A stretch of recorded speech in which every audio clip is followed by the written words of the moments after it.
ده حبيت اوقفها. لو سمحتي استني. اسمك ايه؟ ممكن اصورك يا ساره؟ اسمك ايه؟ انت شايفك راكبه التروسيكل يا ساره، بتعرفي تسوقي التروسيكل؟ شغاله يعني؟ تشتغلي في السمك؟ مع مين بقى؟ مع ماما وبساعد اخواتي. اخواتك ليك اخوات؟ كم اخوات؟ ليا 4 5 ليا. 5 بيك انت؟ التروسيكل ده جايبينه بالاجره يعني؟ بالاجره؟ وشغالين عليه. طب انت يا ساره انت مامتها؟ ايوه انا مامتها. ازاي حضرتك؟ الحمد لله. انا بصراحه انا معدي بالعربيه بالصدفه كده شفتكم، وانا قلت لازم اقف اكلمكم يعني.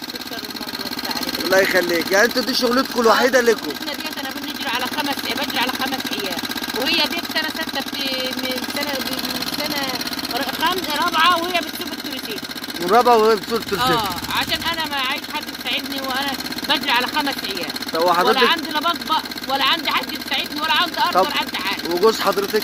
جوز حضرتي راجل مدمن، ما بيساعدنيش ولا بيجي، لو قعد معانا بياخد اللي ورانا ويمشي، بيضربنا وبيقتلنا بياخد. ما هوش قاعد معاكم؟ لا مش قاعد معانا. الله يقويك يا رب. انا بجري على 5 عيال، هي البنت دي سنه 6. وده التوك توك ده بتاعكم؟